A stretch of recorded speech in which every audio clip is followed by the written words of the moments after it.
Well, greetings, listeners in listener land. Welcome to St. Louis in Tune with Arnold Stricker and Mark Langston, where we size up current and historic events involving people, places, and things in areas such as the arts, crime, education, employment, faith, finance, food, health, history, housing, humor, justice, and sports. We originate from and connect the gateway city to our country's current cultural fabric and life. Many people know what's going on in the Ukraine right now, and some very, very unbelievable kinds of visual pictures and the things that you read. Able to contact Dr. Valery Tsutsady. He's visiting assistant professor in the Department of Political Science at the University of Kansas. He is very well known. He is an expert in the area of Russian involvement, and he hails from Russia. Okay. And has a great deal of information to tell us. Good morning, sir. How are you? Good morning. I'm very well, thank you. How are you? Good. I appreciate you taking time to talk to us about what's going on in the Ukraine. And I really didn't know personally a lot about the Ukraine. And last night I went through probably more information that I could absorb. And I was shocked at the suffering that has gone on in that country over the course of its entire existence. Can you amplify a little bit and give us a kind of a brief history of the Ukraine?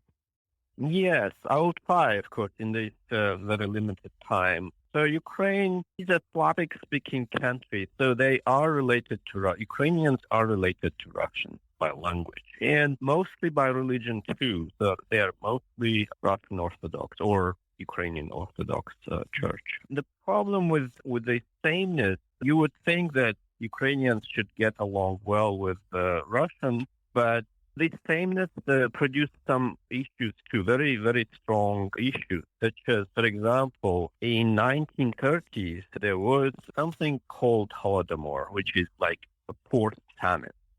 So Russian center, the Bolsheviks back then, they enforced a policy which led to millions of Ukrainians dying of hunger.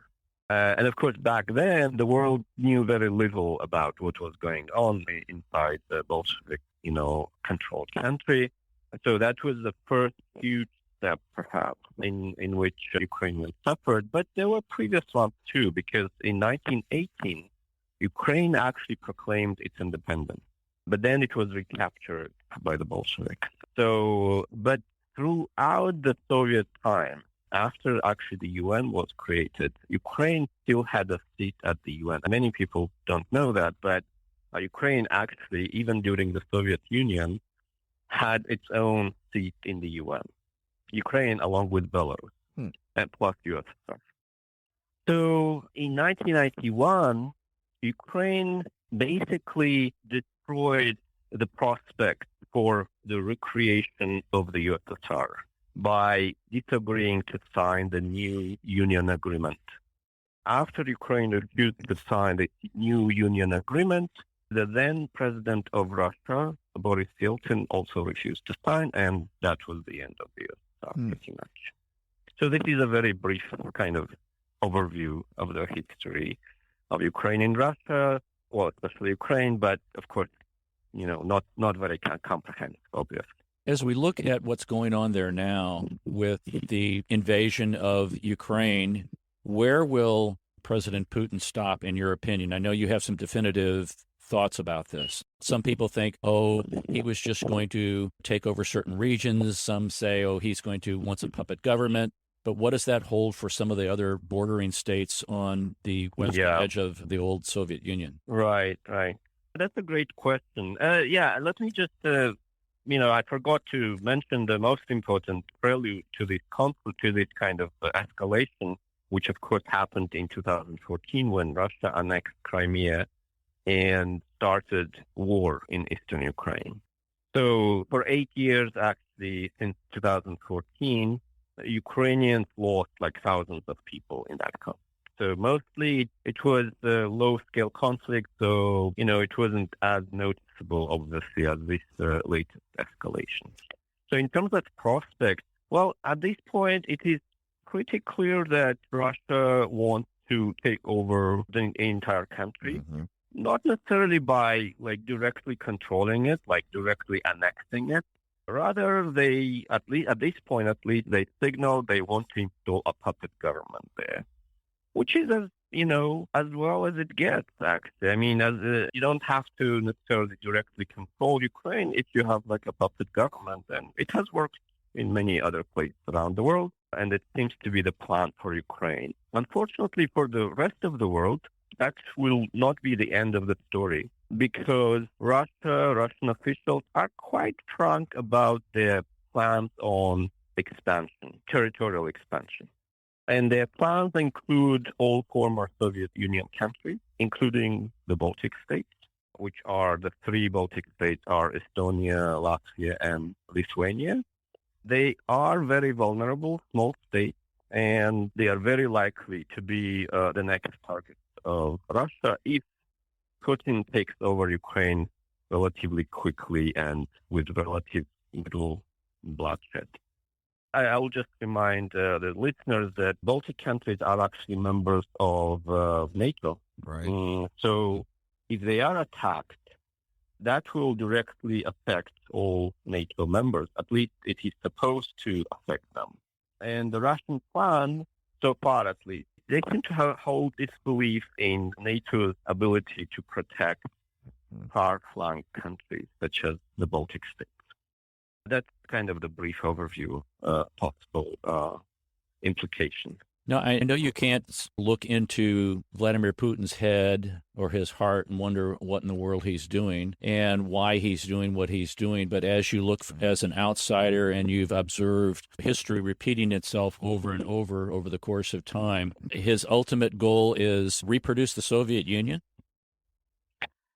It is actually not that hard to understand what Putin wants. You don't have to look into his head. You just need to know a little bit about the history, about the public opinion in Russia. And so Putin is portrayed as, especially in the last few days, as almost like a crazy person who acts kind of irrationally and things like this, which is partly true because Russian economy is suffering. People will feel the problems very soon if they haven't felt them already. But I must also say that there is significant support for this policy not in terms of starting war with Ukraine and like killing civilians there, not necessarily, no. For example, the level of nostalgia for the USSR is very high and has been quite high among ordinary Russians. Many people miss the USSR as a better place. And so Putin's policies are sort of a response to this popular, demand, as he thinks. Of course, Russians, on average at least, they miss the USSR, but they don't realize that for the creation and for the keeping an empire, you have to pay. And I don't think they are prepared to pay the price. They just kind of have this sentiment, but they don't necessarily want to pay for that. So far, they did not have to pay for this, not much at least, even though there were sanctions, but they were relatively mild. The Russian economy stagnated, but it wasn't like in free fall or something like this. So this is sort of a test now. If Putin managed to get hold of Ukraine, again, with relatively low price to pay, then, Russians will applaud him. Many Russians, maybe not everybody, but many. I don't know exactly how many, but this kind of broad support for some sort of USSR is there. So Putin sort of acts accordingly to this popular mood, and he thinks that if he delivers, then he will get domestic support, and eventually people outside too will forget about the massacres or whatever is going on now in Ukraine. And by the way, things will probably get even worse later on, unfortunately. But even so far, there have been already civilians killed there. This next question is actually, it has two folds to it. And one deals with the sanctions and the economy, and then how individual citizens within the Russian Republic respond to that, because there have been many protests in St. Petersburg and Moscow. We know that there have been arrests there. President Zelensky of the Ukraine was asking the West to really press for sanctions in a hard way, and they didn't seem to be delivered like that. My question now is, how much more sanctions will be needed to have the Russian government change some course? Is there a kickback then to the West? And then how will people in Russia respond who are protesting, or will there be more protests because of how that's going to impact them in the long run? Yeah, that's a great question. Well, of course, I don't know exactly. I just can tell you a few facts. So first fact, Russia, in the previous years, Russia was amassing hard currency reserves of gold. And some people have warned that, I mean, it was almost open that, it was almost like an open secret that the Russians amassed the hard currency reserves in order to withstand sanctions. Obviously, if you are holding reserves in anticipation of sanctions, then the sanctions must be a response to something. So that means you're planning something, right? This kind of conflict wasn't necessarily like totally unpredictable. So if a country is holding reserves and experts make statements that, we are holding reserves because we are preparing for sanctions and stuff like this, for more sanctions, that means, something is going on. So as far as I remember, the amount of the reserves is around $600 billion, which is a fair amount of money, obviously. And again, experts say it might help Russia to withstand a lot of pressure for a couple of years, maybe 3 years, but probably not much beyond that, depending, of course, on many other things, such as oil prices and stuff like this, because Russia is a large exporter of energy, oil and gas. And oil prices have been pretty comfortable for Russia so far. And the Russians have reasonable hopes that they will be able to withstand sanctions. And also, as we can see, the sanctions so far have been, well, I don't want to say underwhelming, but as long as Russia can export oil and gas and get paid for it, and the prices are good, then I don't see how the Russian economy and the government will crumble. But of course, if things started getting worse, there would be more protests. Because remember, the worst thing that could happen to a nation when the nation starts getting poorer, it's really hard to fall from a certain level of life standard downward. It's okay to stay more or less at the same kind of place. But when nations get poorer, when the revenues drop dramatically and in a relatively short span of time, then things, of course, get out of hand very quickly. But again, at this point, it's really hard to tell what will happen, because the sanctions have been so far, as I mentioned, they hit hard. But I'm not sure this kind of impact will last, because maybe the market overreact oftentimes. So maybe it was sort of an overreaction, and maybe there will be a correction. It has already happened, actually. Also, U.S. markets rebounded a little bit because once the traders learned that there will be no turning off some of the crucial instruments such as SWIFT or transferring money across nations and stuff like this. So we will see. At this point, it's really hard to say what will happen, but it's difficult to predict anything definitively. So protesters, I know has been some protesting. I guess Putin has threatened, will arrest you for protesting. Does it matter to him that there are protesters, do you think? This is your opinion? Yeah, there have been actually surprisingly large protests. Why I say surprisingly? Because for the past year, especially since January last year, the government policies on public protests have hardened even further. So it's very difficult to protest in Russia. For some innocent protest action, people get in jail, get fined. There are several hundred of people currently in Russian prisons who are considered to be political prisoners. Wow. So it is surprising that the protests were so wide. Right. But again, so how it works in Russia, at least, is that I don't expect the protest to widen unless Russia suffers heavy losses in Ukraine and the war becomes sort of a long and bloody campaign with Russian losses, both on the battlefield and also on the economy. then things probably get worse. You mentioned Putin, is he afraid of this protest or not? I see this portrayal of Putin all the time, like villain or super like human that, doesn't care about like protests and doesn't care about public opinion. That's not true. That's not true. He's very attentive to public opinion. As I earlier mentioned, this whole campaign in Ukraine is in part a response to a perceived popular opinion about the nostalgia for the USSR.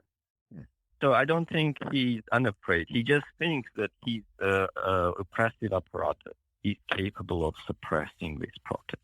That's what he's counting on. But once the protests, if suppose they expand, in Moscow and etc., I don't believe Russian, security services will actually fire shots on people. And if they do, if there are casualties, in some, I don't know. At this point, it's too early to say about anything like this. But suppose there were large protests and shots were fired and killed people, Putin would be swept away, I think, very quickly. So he's not like an all-powerful politician or anything. He's fairly attentive to the public opinion, and he seems to be, so far at least, he has been doing more or less what public wanted him to do, at least very large part of the public. War in Ukraine is probably a deviation in a way, because in a sense that in December last year, he came up with the ultimatum for NATO and for the U.S., and he expected that NATO would back down. And the ultimatum included to get out of Ukraine, to force the Ukrainian government to accept Russian terms of peace in eastern Ukraine. And also he demanded that NATO roll back from Eastern and Central European countries. So that ultimatum, nobody accepted it seriously even. And then he had to escalate. So I don't think this kind of whole plan about Ukraine was very well thought through. And hopefully that means that it won't go as planned and it won't materialize for Putin. And the longer it seems to go for Ukraine that they hold out, the less it's going to be very popular back home for the Russian people and President Putin. Yes, exactly. Yeah, that's a good point. The longer the campaign, the greater the casualties, the worse backlash at home. Because remember, this is, previous wars that Putin engaged in were actually relatively small with much smaller adversaries. For example, Russian-Georgian war in 2008. So Georgia is like a 4 million country, small and relatively poor, obviously unprepared to withstand anything like any adversary like Russia, while Ukraine is like 10 times larger than Georgia by population and then by territory probably more than like 20 times or something like this. So Ukraine is basically the largest country that Putin has taken on so far. And not only Putin, actually, if we think about post-Second World War and think even going even back to the USSR, even the USSR, never took on a large country like Ukraine size. The largest country it took was Afghanistan, and Afghanistan is smaller than Ukraine, actually. The terrain is kind of difficult and stuff like this, but still, the size of Ukraine, its capacity to resist is I think, fairly high. We'd love to check in with you down the road and have additional conversations about this. We've been talking to Dr. Valery Zoutsady. He's visiting assistant professor in the Department of Political Science at the University of Kansas. Valery, thank you very much for coming on St. Louis in Tune. We greatly appreciate your time today, sir. Thank you so much. We are glad you listened to this episode of St. Louis in Tune. Please share this podcast or tell a friend. St. Louis in Tune is produced in cooperation with KWRH 92.9 FM and Motif Media Group. For St. Louis in Tune, I'm Arnold Stricker.